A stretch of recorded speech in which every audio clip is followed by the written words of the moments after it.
Good afternoon. आज हम लोग सबसे पहला टेस्ट लेंगे, बाद में हम लोग अपना लेक्चर चालू करते हैं।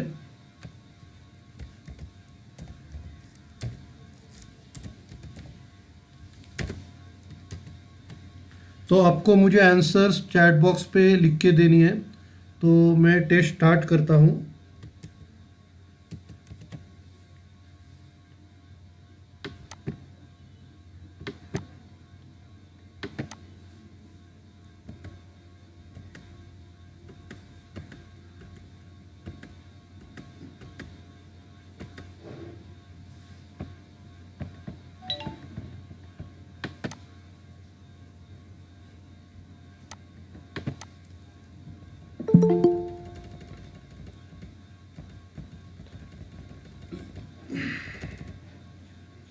अच्छा, सबसे पहले मुझे बिजनेस के फीचर्स बताओ। आपको चैट बॉक्स पे लिखना है बिजनेस के फीचर्स।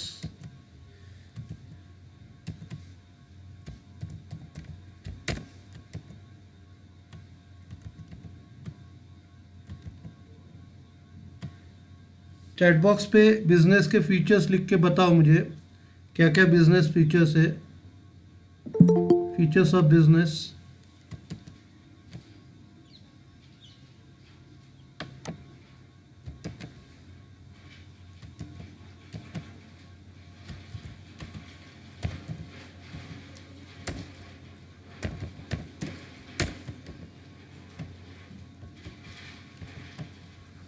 सबसे पहला फीचर्स है इकोनॉमिक एक्टिविटी। Very good. दूसरा फीचर क्या है? पहला इकोनॉमिक एक्टिविटी है, दूसरा क्या है?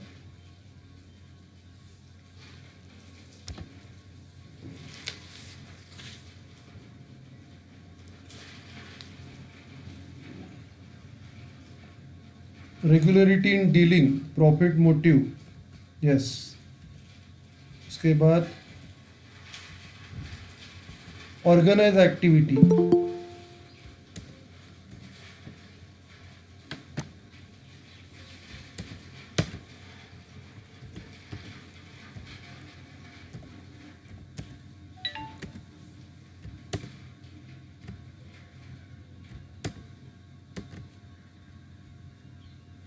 Sir customer satisfaction. Organise activity. अब चैट बॉक्स पे लिखिए, बोलिए मत। चैट बॉक्स पे लिखिए, सब बोलने लगेंगे तो डिस्टर्ब हो जाएगा। मैं आपका देख रहा हूँ answer.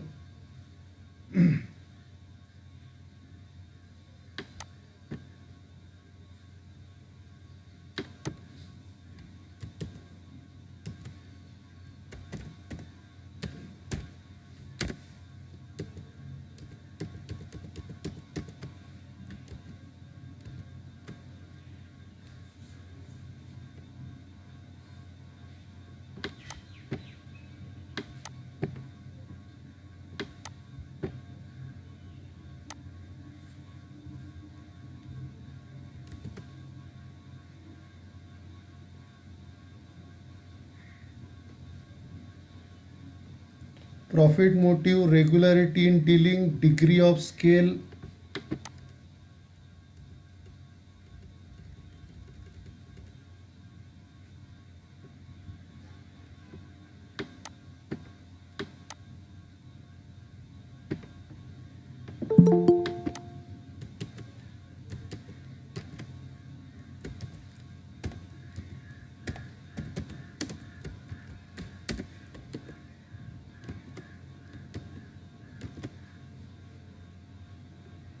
risk and uncertainties,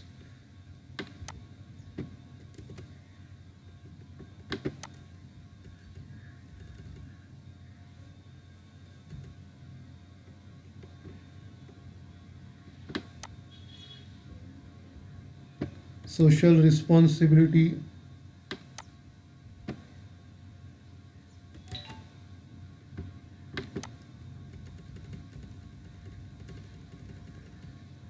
customer satisfaction,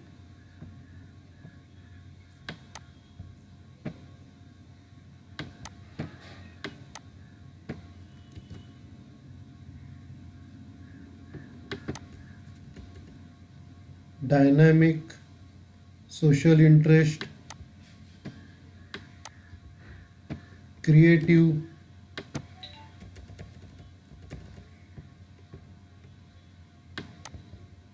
government control, buying and selling,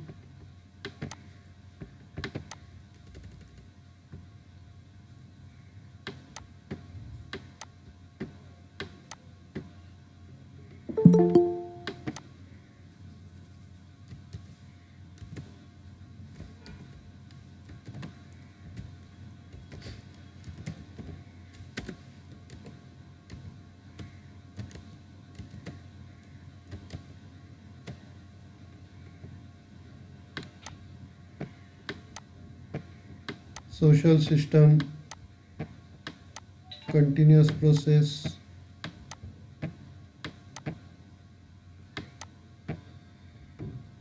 okay, very good. अभी दूसरा क्वेश्चन है आपका, मुझे फंक्शंस ऑफ मैने बिजनेस बताओ, बिजनेस के फंक्शंस बताओ, क्या क्या बिजनेस फंक्शन है।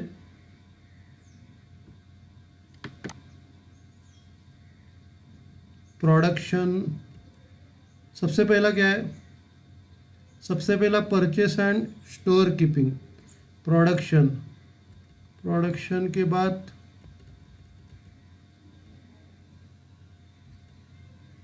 Finance function, marketing function,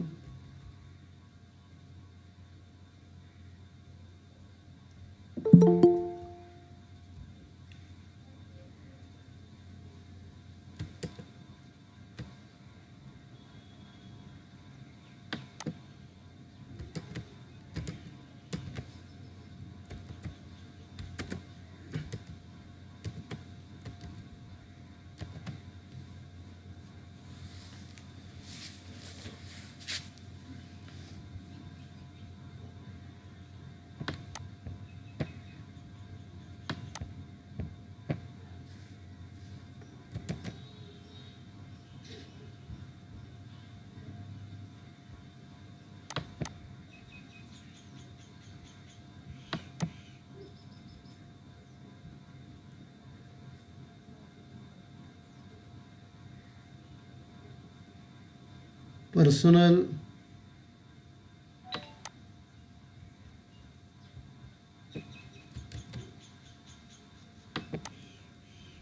research and development, public relation,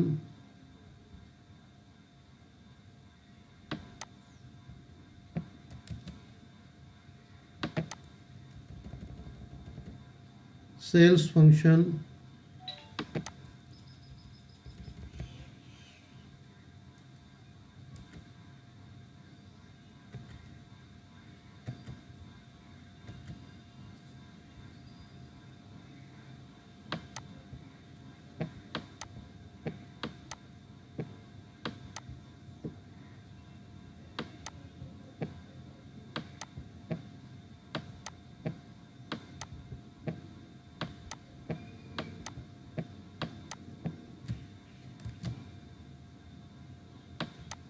okay, आपका आंसर सब बराबर है, वेरी गुड। ऐसे ही पढ़ाई करते रहिए।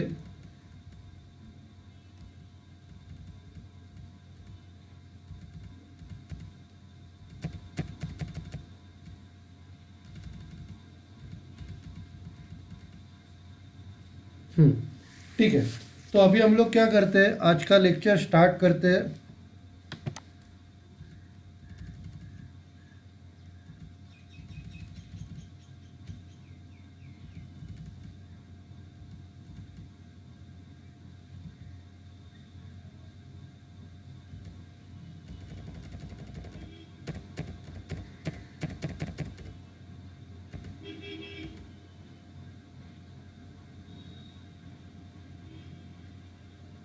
अच्छा, लेक्चर स्टार्ट होने से पहले एक छोटा सा क्वेश्चन, इंडस्ट्री के टाइप्स बताओ मुझे। इंडस्ट्री के टाइप्स कौन से हैं? कौन से इंडस्ट्री के टाइप्स है? प्राइमरी, बराबर है, very good.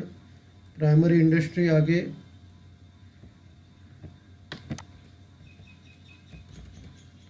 Genetic, yes, primary genetic.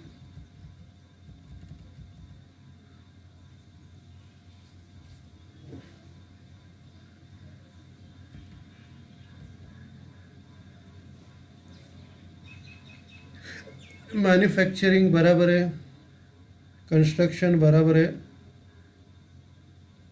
Service बराबर है,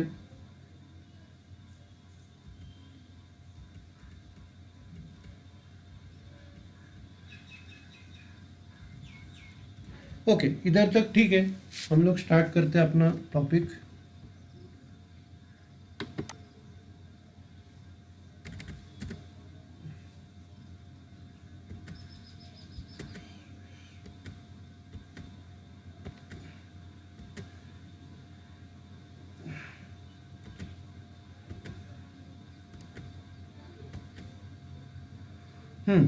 तो हम लोग आज का टॉपिक स्टार्ट करते हैं। पिछले लेक्चर में, ओके, सबको नोट्स मिला है ना? उसका पेज नंबर 95 निकालने का मैं आपके साथ स्क्रीन शेयर करता हूँ।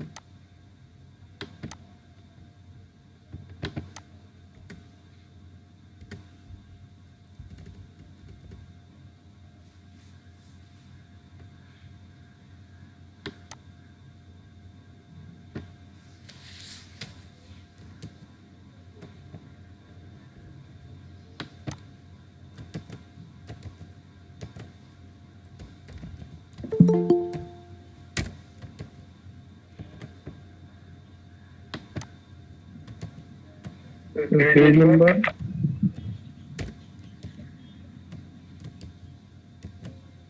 Page number 95।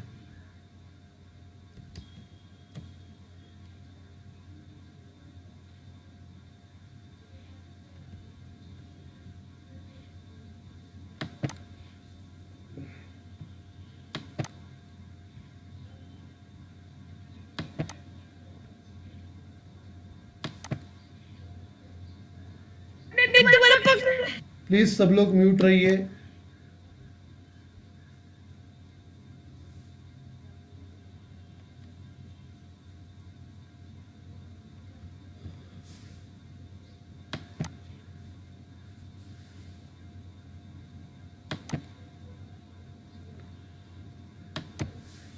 ओके, स्क्रीन सबको दिख रहा है? आ रहा है। Yes sir. तो सब लोग म्यूट हो जाओ।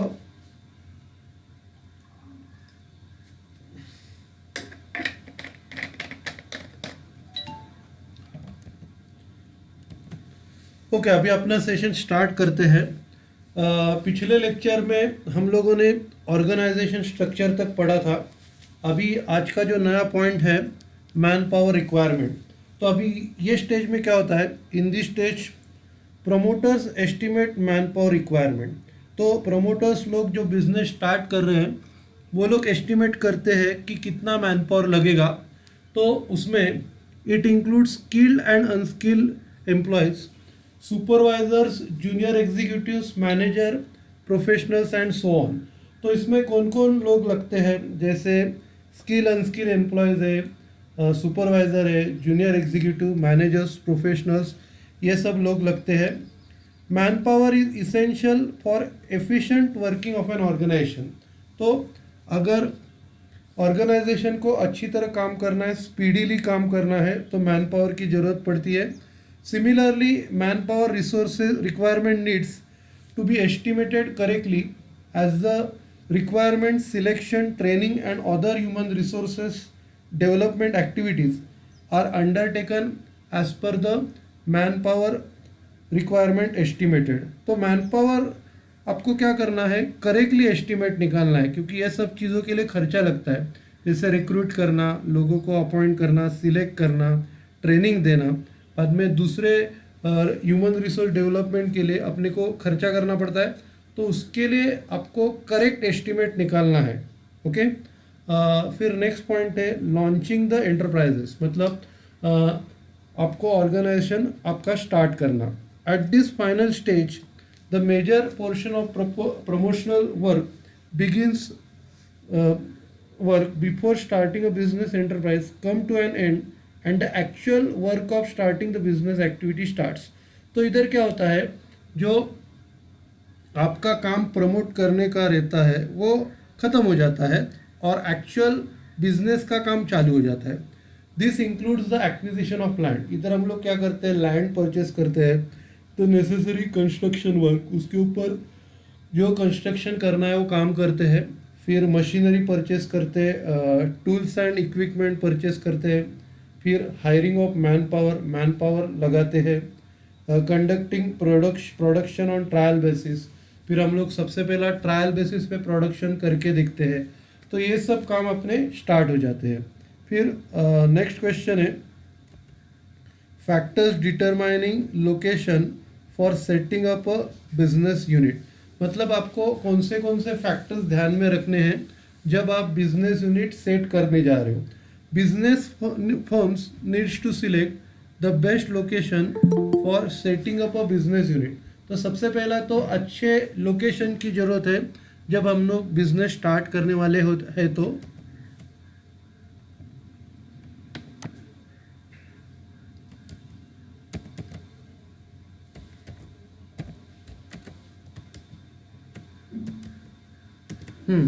तो बिजनेस स्टार्ट कर रहे हैं तो जाहिर है सबसे पहले अच्छे लोकेशन की ज़रूरत है। Some of the important factor that affects location include the following.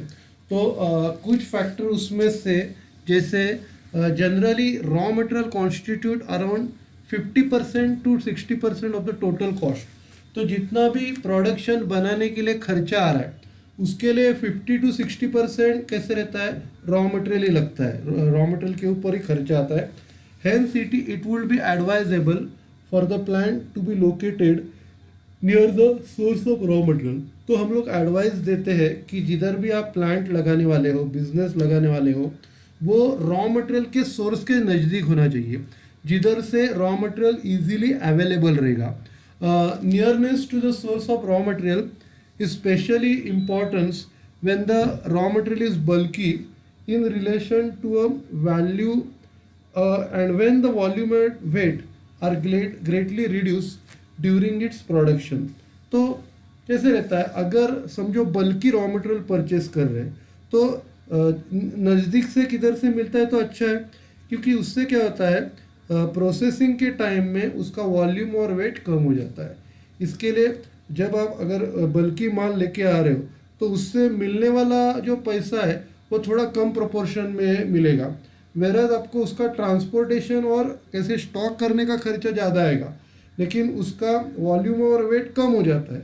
तो इसके लिए आपको ये थोड़ा उसके ऊपर ध्यान देना है कि अगर बल्कि रॉ मटेरियल आ रहा है और उधर से जो आउटपुट हो रहा है वो कम हो रहा है तो वो नज़दीकी होना चाहिए। उसके बाद नेक्स्ट पॉइंट है नियरनेस टू मार्केट। आप जिधर भी बिजनेस चालू करना चाहते हो उधर से आपका लोकल मार्केट नज़दीक होना चाहिए। Market is a place where products are sold. Market ये कौन सी जगह है जिधर आपका जो प्रोडक्ट्स है वो बेचा जाता है। Nearness to market helps in reducing cost of transporting finish goods. तो उससे क्या होता है, आपका ट्रांसपोर्ट का जो कॉस्ट है वो कम हो जाता है। अगर आपका जो बिजनेस है वो मार्केट के करीब है तो ट्रांसपोर्टिंग फिनिश गुड्स का जो कॉस्ट है, खर्चा है, वो कम हो जाता है।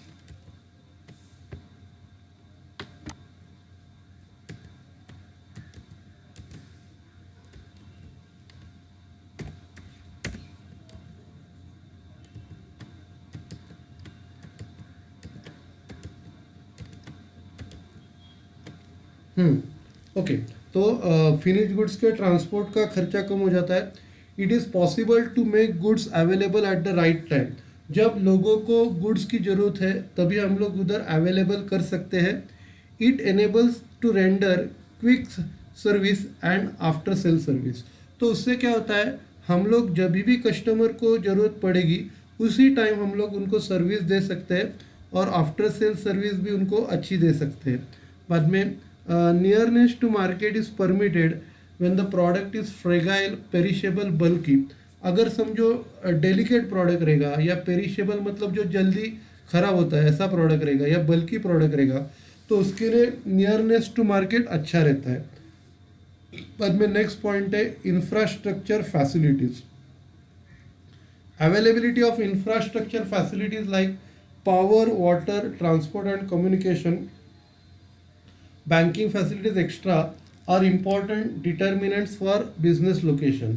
तो अपने पास power, water, transport, communication, banking facilities ये सब अगर अवेलेबल रहेगा तो उससे क्या होगा, वो बिजनेस लोकेशन अच्छा रहेगा जिधर ये सब फैसिलिटीज़ अवेलेबल है। Unavailability of regular supply or shortage of above factors could adversely affect the production process। अगर अपने को ये सब चीज़ें इसका इरेगुलर सप्लाई है तो अपने प्रोडक्शन के ऊपर एडवर्स इफेक्ट होगा।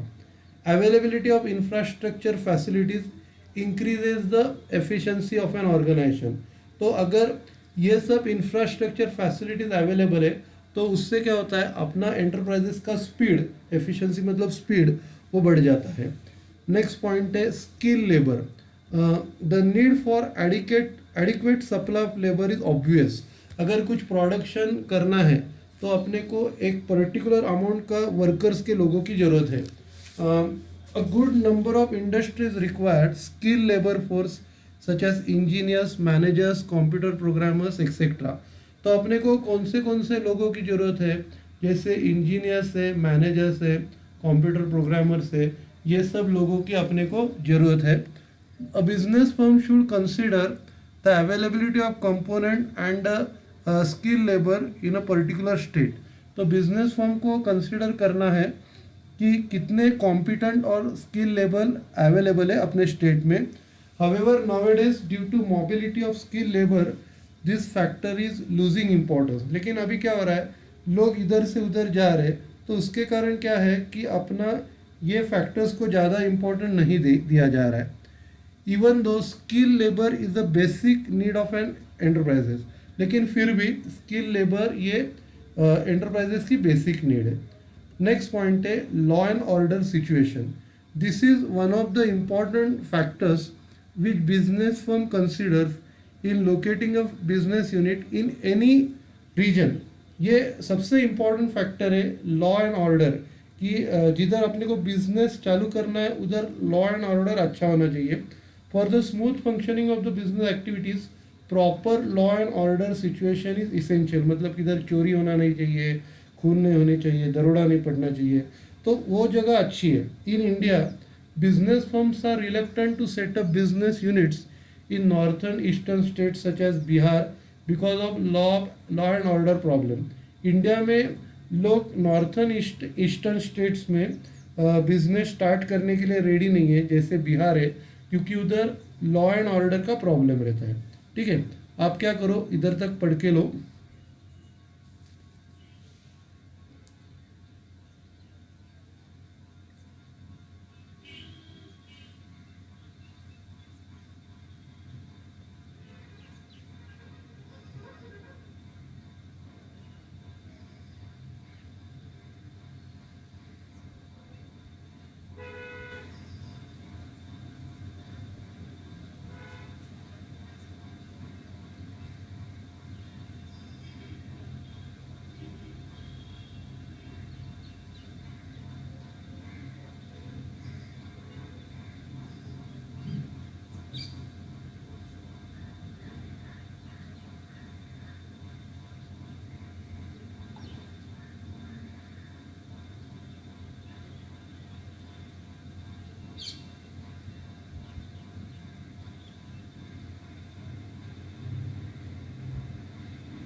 ओके, तो हम लोग आगे कंटिन्यू करते हैं।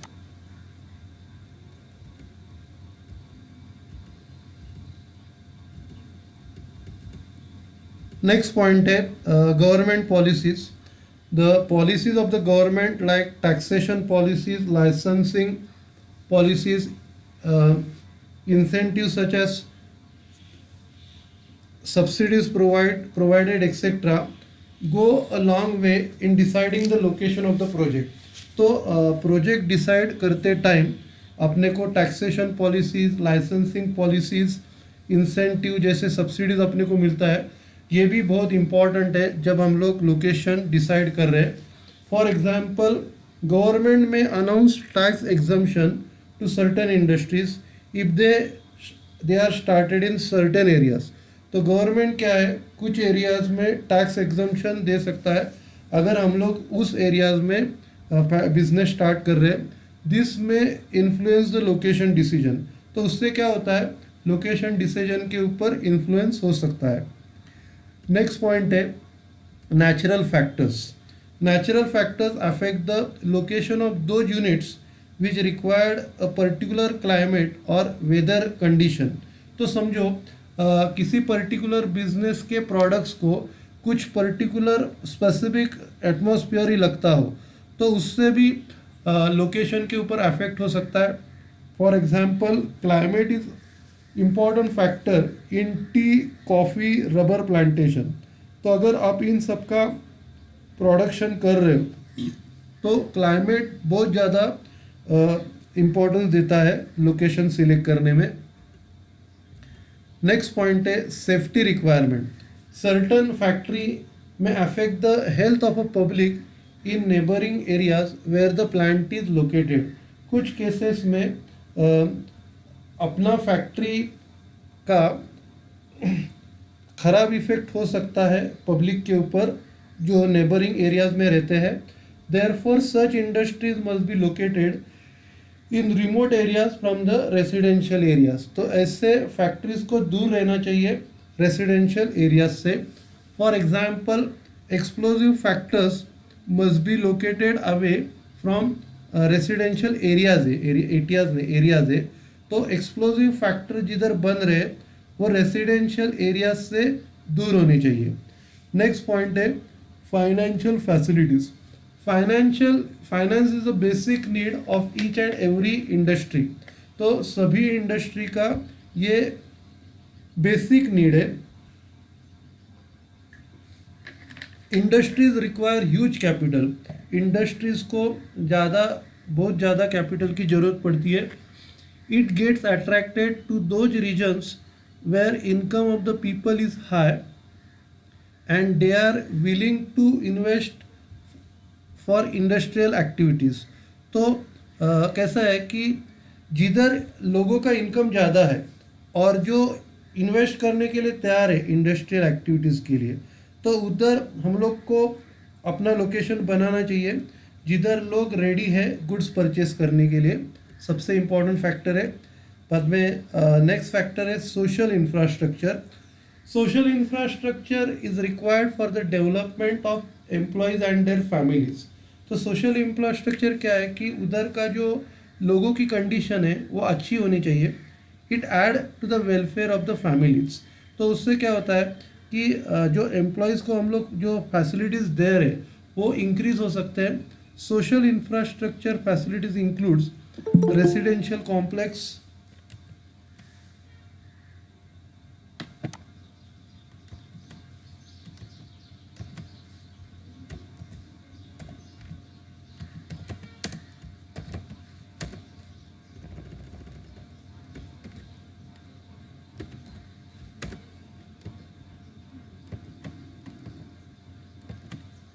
तो सोशल इंफ्रास्ट्रक्चर फैसिलिटीज़ में क्या क्या है?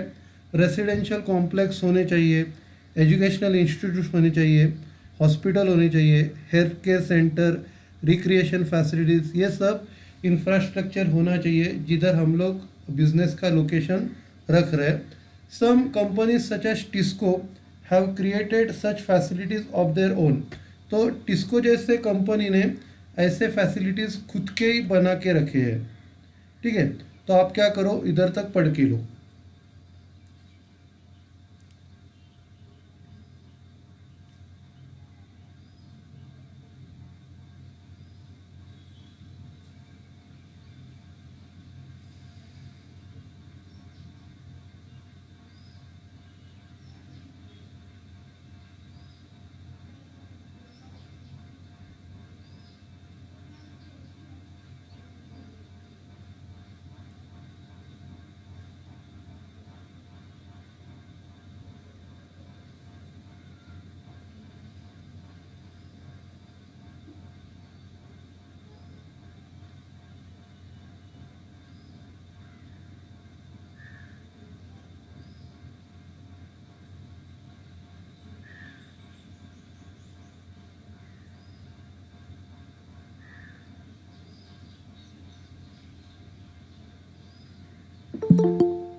ओके, आगे हम लोग पढ़ते हैं।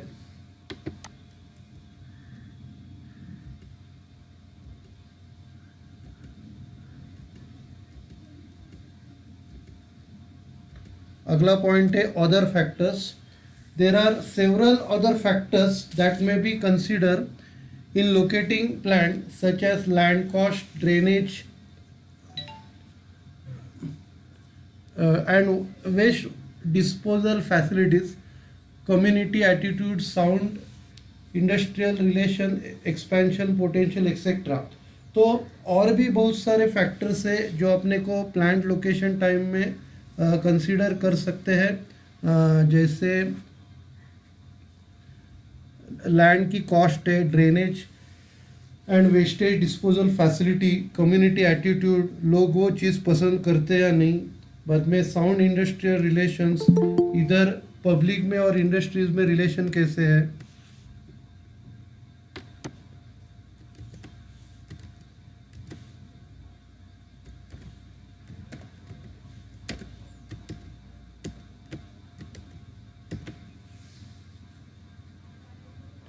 बाद में एक्सपेंशन कर सकते हैं क्या, पोटेंशियल कितना, सेल कितना होगा, तो ये सब भी फैक्टर्स इंपॉर्टेंट है।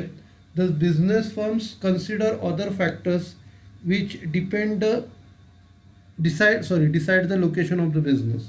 तो दूसरे भी फैक्टर्स है जो डिसाइड करते हैं लोकेशन के बिजनेस यूनिट को। ओके, तो अगला क्वेश्चन है licensing and registration. A business enterprise has to follow legal provisions before starting the operations. तो अपना बिजनेस स्टार्ट करने से पहले कुछ लीगल प्रोविजंस बिजनेस को करनी पड़ती है। सबसे पहला, it requires licensing. At present licensing is required only for 6 industries: alcohol, cigarettes, industrial explosive, defence, drugs and pharma and hazardous chemicals. तो अपने को सिर्फ ये 6 टाइप के इंडस्ट्रीज को लाइसेंस लगता है, जैसे अल्कोहल दारू है, सिगरेट है, industrial explosive, defence, drugs and pharma and hazardous chemicals. इनके लिए ही अपने को लाइसेंस की जरूरत पड़ती है। The various legal provisions relating to licensing and registration of companies include the following. तो अलग अलग प्रोविजन जो लाइसेंसिंग और रजिस्ट्रेशन की है उसमें ये फॉलोइंग इंक्लूड है। सबसे पहला, registration under the companies act 1956। सबसे पहला इन कंपनीज को 1956 के अंडर रजिस्टर्ड किया जाना चाहिए। Joint stock company need to register under Indian companies act 1956। Joint stock company को अपने को इंडियन कंपनीज एक्ट 1956 के अंडर रजिस्टर करना है। The promoter must obtain the incorporation certificate from the register of companies. तो प्रमोटर को incorporation certification लेना चाहिए रजिस्टर ऑफ कंपनीज से। To obtain the incorporation certificate, a number of document must be prepared and submitted to register of companies. These are memorandum of association and articles of association. अगर आपको ये incorporation certificate चाहिए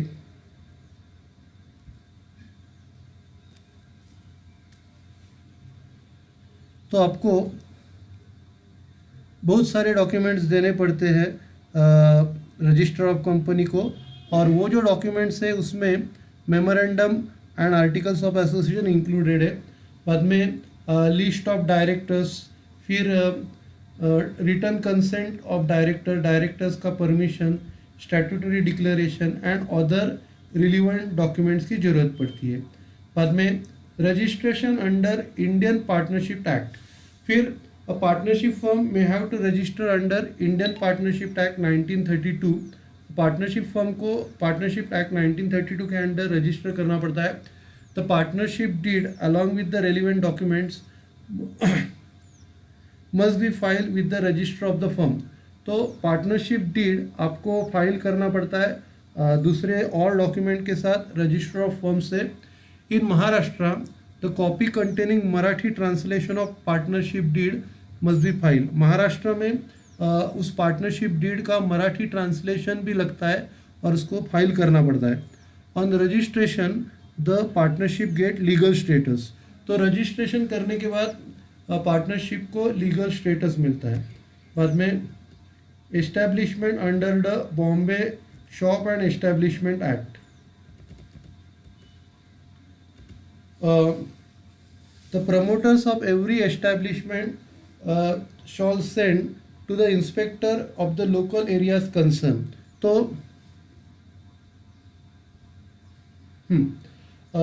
हर promoter को उसके local area के inspector को भेजना पड़ता है a statement in prescribe form together with prescribe fees. उसको फॉर्म भर के भेजना पड़ता है, उसके साथ फीस पे करनी पड़ती है। Containing the name of the promoter, उसमें प्रमोटर का नाम होना चाहिए एंड मैनेजर, प्रमोटर और मैनेजर का नाम, एड्रेस, बाद में एस्टैब्लिशमेंट का नाम, कैटेगरीज, फीस, ये सब होना चाहिए। The registration certificate is then issued to the establishment which shall be prominently displayed at the establishment. फिर सर्टिफिकेशन जो सर्टिफिकेट है वो अपने को इशू करती है, मतलब जो ये शॉप एंड एस्टैब्लिशमेंट के लोग हैं वो अपने को सर्टिफिकेट देती है which shall be prominently displayed at the establishment. तो अपने को हर टाइम उसको डिस्प्ले करना पड़ता है उस सर्टिफिकेट में। आपने दुकान वगैरह में देखा रहेगा कि शॉप एंड एस्टैब्लिशमेंट नाम का एक सर्टिफिकेट रहता है, मराठी में उसको गुमास्ता बोलते हैं। बाद में अगला जो पॉइंट है, ठीक है आप इधर तक पढ़ो।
आता आपण काय करतो की आपण त्यांना ना आता मी जे लेक्चर घेतो ना त्याची रेकॉर्डिंग लिंक पाठवतो, म्हणजे जे असेल कोणती बघलं तर ते कसं आपण याच्यात मीटिंगवरती टाकतो, म्हणजे त्याची लिंक आपण मुलांना देतो की तुम्ही जर तुम्ही ऐकलं तर तिकडे बघा असं पण करतो.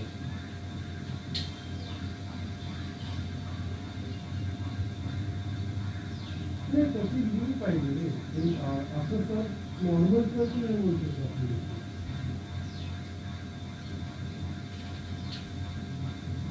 बरं ठीक आहे आपण असं घेऊया, पहिलं तर मग कोणतं असंच करतो. पण आता माझं कसं मी चालेल ना.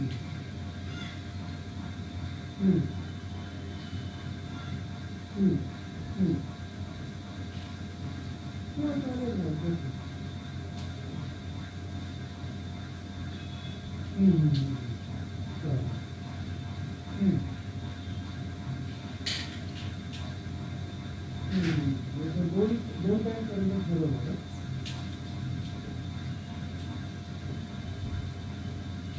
100च्या वरती जाते त्याच्यामुळे.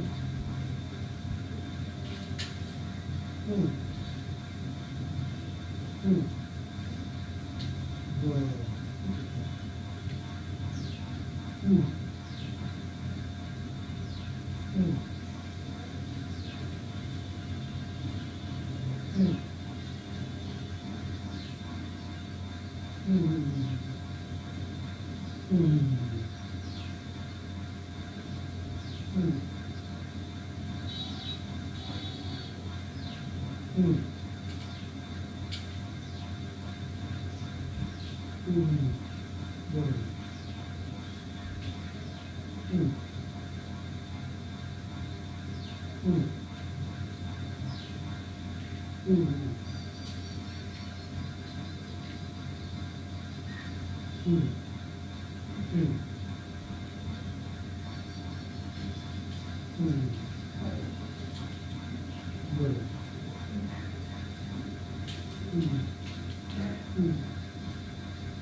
ऑल ओव्हर महाराष्ट्राला देतात जे आता 10वी झाले त्यांचा तो महाराष्ट्राचा प्रायव्हेट ट्युशन वगैरे देतो म्हणजे कसं आहे तर त्या लोकांना कॉलिंग करायचं आणि विचारायचं तुम्हाला सायन्स 11वी सायन्स किंवा 11वी कॉमर्ससाठी प्रायव्हेट ट्युशन पाहिजे आणि जर हो म्हटलं ना तर ते फक्त लीड मला फॉरवर्ड करायचे आपण आपलं शेअरिंग पुढे करूया तर माझ्या जवळजवळ 75,000 देत आहे ऑल ओव्हर महाराष्ट्रात CBSE आणि हे लोक त्याचे पैसे रेग्युलर घेतात त्यांची प्लॅस्टिक काही असते त्याचं 20 लोक असतात त्यांचा पैशाचा प्रॉब्लेम नसतो हे फक्त कॉलिंग करायचं की आम्ही ट्युशन दिलं बोलतोय तर तुमची काही ट्युशनची रिक्वायरमेंट आहे तर तसं करता येतं आपल्याला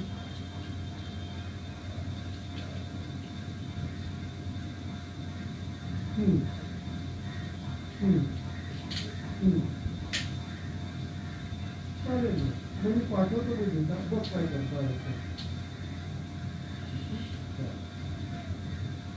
त्याला काय सांगायचं की आधार किती सेंटरच्या लर्निंग सेंटरमध्ये बोलतो आपले जे काही मार्क दिले होते आणि त्याला काय म्हणतो की आम्ही आपल्याला ऑनलाईन टीचर्स प्रोव्हाइड करतो स्टेट बोर्ड आहे किंवा CBSE बोर्ड आहे लेवल आणि ट्वेल्थसाठी आणि प्रायव्हेट टीचर प्रोव्हाइड करतो ऑनलाईन प्रायव्हेट टीचर तर तुमची काय रिक्वायरमेंट आहे तेवढंच बोलायचं बाकी जास्त प्रोफेशनल तेवढंच बोलायचं जर ते हो म्हटलं तर मला सांगायचं असा तर लीड आहे तर त्याला मी कॉन्टॅक्ट केली फक्त एवढंच करायचं बाकी काय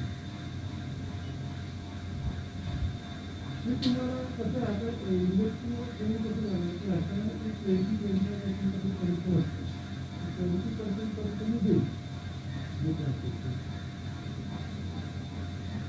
त्यांची जागा मॅनेजमेंटची लोकांनी अकरावीची 80,000 1 लाख पर्यंत असतं कॉमर्स आणि सायन्सची पण विचार आलं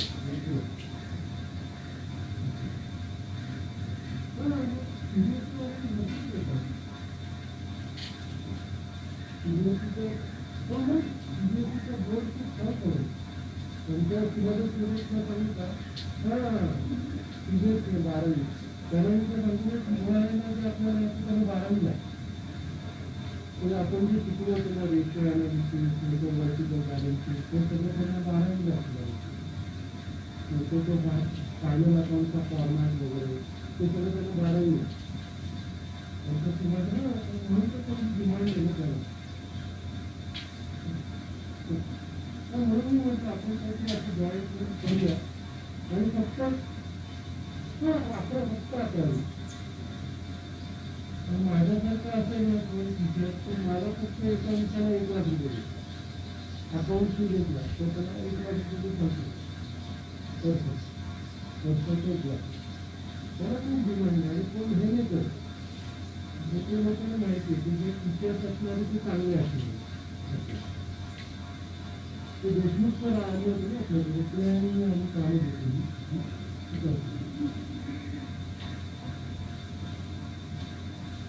पण विचार करून बघ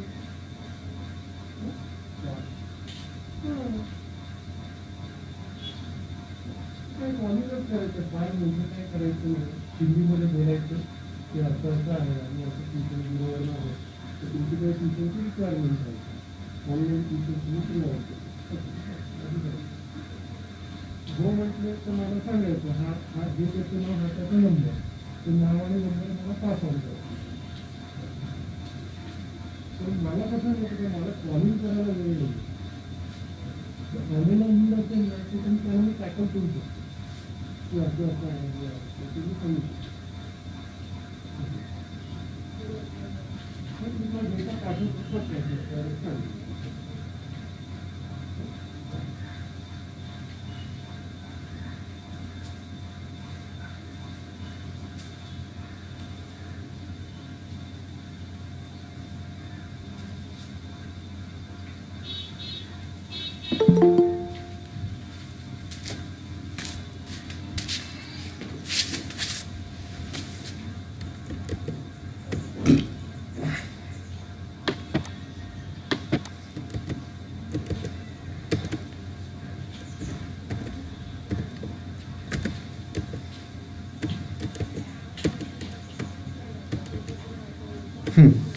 ओके हम लोग आगे कंटिन्यू करते हैं उसके बाद नेक्स्ट पॉइंट है registration of micro and small enterprises तो manufacturing units with investment in plant and machinery up to 25 lakhs is known as micro enterprises तो जिनका इन्वेस्टमेंट 25 लाख तक है उनको हम लोग माइक्रो एंटरप्राइजेस बोलते हैं और manufacturing units with investment in plant and machinery up to 5 crores comes under small enterprises तो जिनकी इन्वेस्टमेंट 25 लाख या उसके ऊपर रहेगी वो माइक्रो वाला है और जिसकी इन्वेस्टमेंट 5 करोड़ तक है वो स्मॉल है both types of units must be registered under district industries centre तो उनको डिस्ट्रिक्ट इंडस्ट्रीज सेंटर के अंडर रजिस्टर करना पड़ता है such registration is required to avail of benefits और असिस्टेंट अंडर एमईसीज तो उनको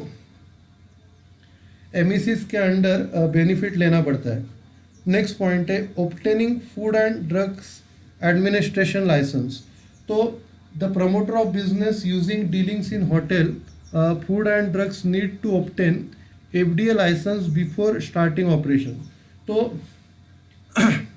जो बिजनेस यूनिट होटल में प्रमोटर्स ऑफ तो जो बिजनेस यूनिट्स होटल फूड या ड्रग्स इंडस्ट्री से जुड़े हैं उनको एफडीए का लाइसेंस लगता है अपने ऑपरेशन स्टार्ट करने से पहले separate FDA licence are required for wholesale trade and retail trade in food and drugs items तो उसके लिए अगर हम लोग फूड एंड ड्रग्स आइटम का होलसेल और रिटेल ट्रेड कर रहे हैं तो अपने को सेपरेट एफडीए लाइसेंस की ज़रूरत पड़ती है To obtain FDA license, applications must be made to local FDA authorities supported by relevant document together with license fees. तो अगर FDA का लाइसेंस अपने को लेना है तो अपने को एप्लीकेशन करना पड़ता है FDA अथॉरिटीज़ को और उसके साथ रिलीवेंट डॉक्यूमेंट्स और लाइसेंस भी अपने को लगती है नेक्स्ट पॉइंट है clearance from pollution control board if a business unit is engaged in manufacturing process which may pollute the environment then in such case clearance is required from state pollution control board तो अगर अपना business unit ऐसा है कि जिससे pollution हो सकता है तो उस केस में अपने को स्टेट पोल्यूशन कंट्रोल बोर्ड से परमिशन लेनी पड़ती है the promoters have to make an application supported by relevant documents to obtain clearance from pollution control board. तो promoters लोगों को अप्लाई करना पड़ता है डॉक्यूमेंट के साथ पोल्यूशन कंट्रोल बोर्ड से लाइसेंस लेने के लिए. नेक्स्ट पॉइंट है VAT and excise registration. The business firm subject to VATs and VAT must registered under Bombay sales tax act and central sales tax act. तो जो बिजनेस फर्म है जिनको tax भरना पड़ता है उनको अपना रजिस्ट्रेशन करना पड़ता है बॉम्बे सेल्स एक्ट और सेंट्रल सेल्स टैक्स के साथ. Those firms not subject to VAT such as textile dealers need not obtain BST and CST registration. जिनको टैक्स पे करने की ज़रूरत नहीं है जैसे टेक्सटाइल डीलर है उनको सर्टिफिकेट लेने की ज़रूरत नहीं पड़ती. द बिजनेस यूनिट में ऑल्सो रिक्वायर्ड एक्साइज रजिस्ट्रेशन. तो बिजनेस को एक्साइज रजिस्ट्रेशन की भी ज़रूरत पड़ सकती है. फॉर दिस पर्पज़ रजिस्ट्रेशन में be done with excise authority. तो इसके लिए आप अपने को एक्साइज अथॉरिटीज़ के साथ रजिस्ट्रेशन करना पड़ता है. नेक्स्ट पॉइंट है registration with directorate general of foreign trade. तो the business firm intending to deal in foreign must register with the directorate general of foreign trade and obtain importer exporters code number. तो जिनको foreign trade करना है उनको DGFT मतलब directorate general of foreign trade के साथ register करना पड़ता है और इम्पोर्टर और एक्सपोर्टर कोड नंबर लेना पड़ता है. For this purpose application must be done to local DGFT office along with relevant document. तो इसके लिए एप्लीकेशन अपने को करना पड़ता है लोकल DGFT ऑफिस में रिलीवेंट डॉक्यूमेंट्स के साथ. ओके आप क्या करो इधर तक पढ़ के लो बाद में हम लोग ख़त्म करते हैं. ओके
ओके फिर हम लोग ख़त्म करते हैं.